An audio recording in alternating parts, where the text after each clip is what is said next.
So, let me give a brief introduction to this Glorious Webinar meeting today. Mute.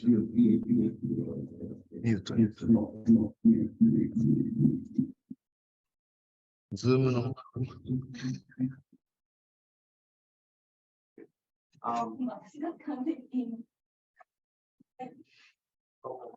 All right, so then I'll give a brief introduction to this transformative area research A. In Japanese, it's a Gakushitengaku A, Korea structure. And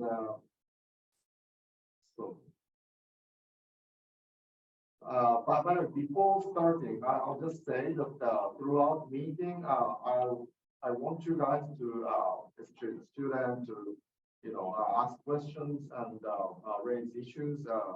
And for that, some of the areas, I tend to use sensei, Tsuchiya sensei or something like that, or Tsuchiya-san with the surname. It's all right to do that.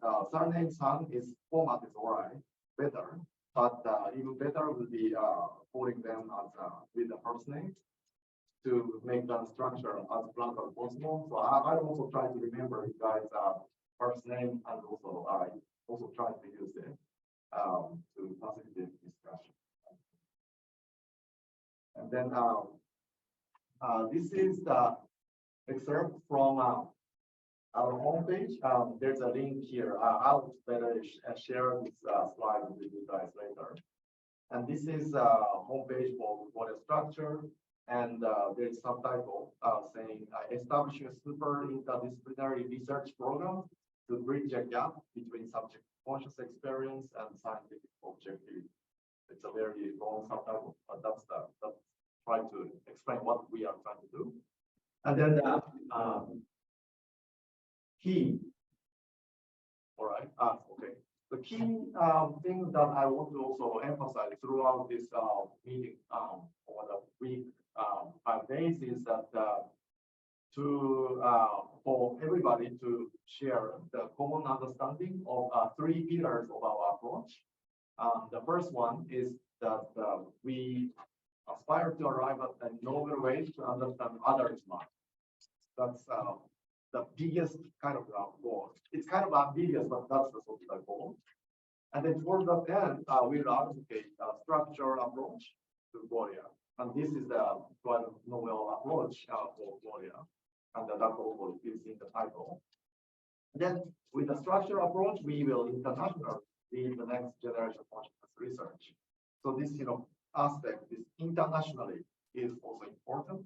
And that's one of the reasons why I want to advocate the presentation in English and also discussion in English. But if you have trouble and cannot ask question in English, then it's fine to do it in Japanese, and then with somebody can translate.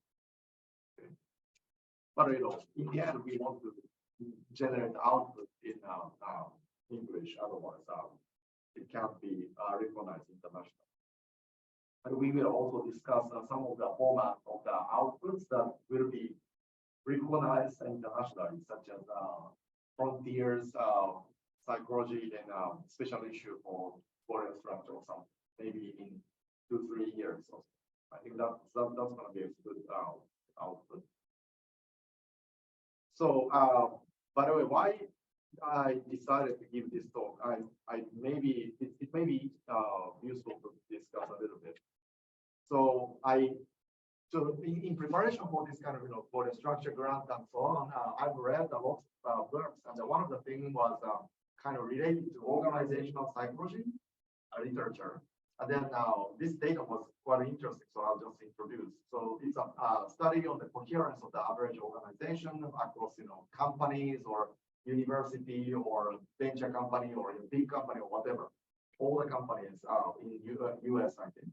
And then they asked the following question to the employees: what's the goal of the organization, and why is that the goal of the organization? Or are you passionate about your organization's goal, or is your project connected to their goals? And is your company providing support to you, or do you really trust your organization?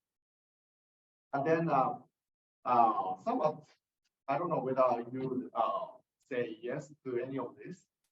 For example, Steve, would you say yes to iced? On average, it turns out that the goal of the organization is recognize only up to around 40%, and the rest of that is roughly 20%.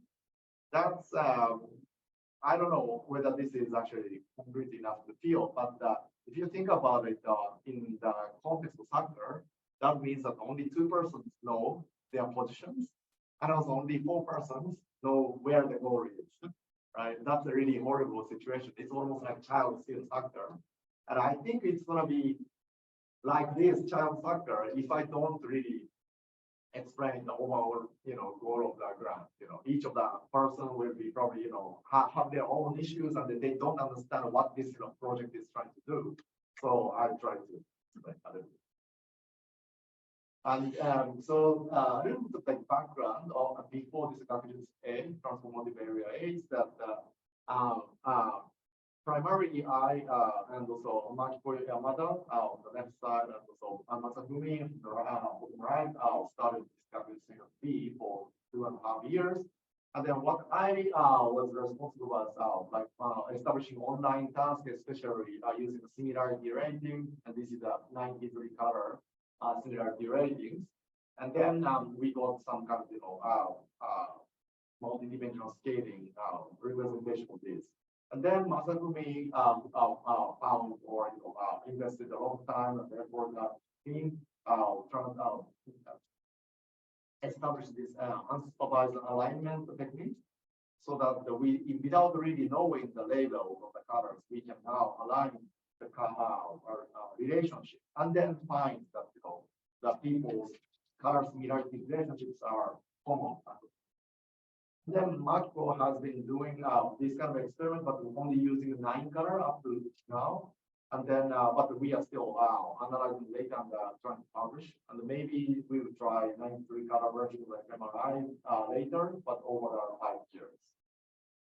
And by the way, Masafumi's lab has recently prepared and also almost published a toolbox for this unsupervised alignment, which will be useful for today's discussion, I think. And then he is also starting Bayesian sampling method that so he's going to talk about today. And then with that background, today's 6 talks will be the first. Konami is going to talk about can we align similarity matrix between ASD, atypically developed people, and neurotypical, and then followed by Sol and Masaru's talk on the efficient sampling of the similarity data. And then Saksane Lovrov is going to talk about alignment projects on the naming-based similarity data and also development. And then Yusuke is going to talk about whether it's possible to obtain similarity matrix for children. And then in the afternoon, by the way, Yusuke's talk is going to be in the afternoon, and then followed by 2 philosophy talks. The second philosopher is from a guest speaker from outside, but Yuko is going to talk about the philosophical insights about the phenomenology, the phenomenological aspect of Fourier structure. So that's today's talks. And then they kind of, I forgot to draw the interaction, but this is group 1, group 2, group 3, and then this is B1, and then C1, and then C2. And today B1 is not really related, but our paradigm is now kind of used to generate computational methodology, and then that's going to be applied to this A3 development theme, and then that's also going to be shared and also applied to the naming language modeling kind of approach, and then philosophical insight is going to, in general, give some insight. So that's the kind of cross arrows that I was supposed to draw. All right. So far, is there any questions? Either here. then about the kind of questions. So as you know, we are coming from very different background, and that's the reason why we are doing these things.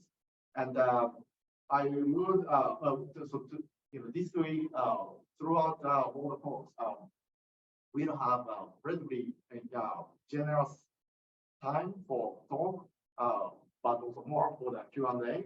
And the long Q&A is I'm going to serve this thing. So typically, if you are working on the project or program of your own area, then your insight will be quite limited. But if and the same program is looked from different angle, then many things can be visible like this, ideally.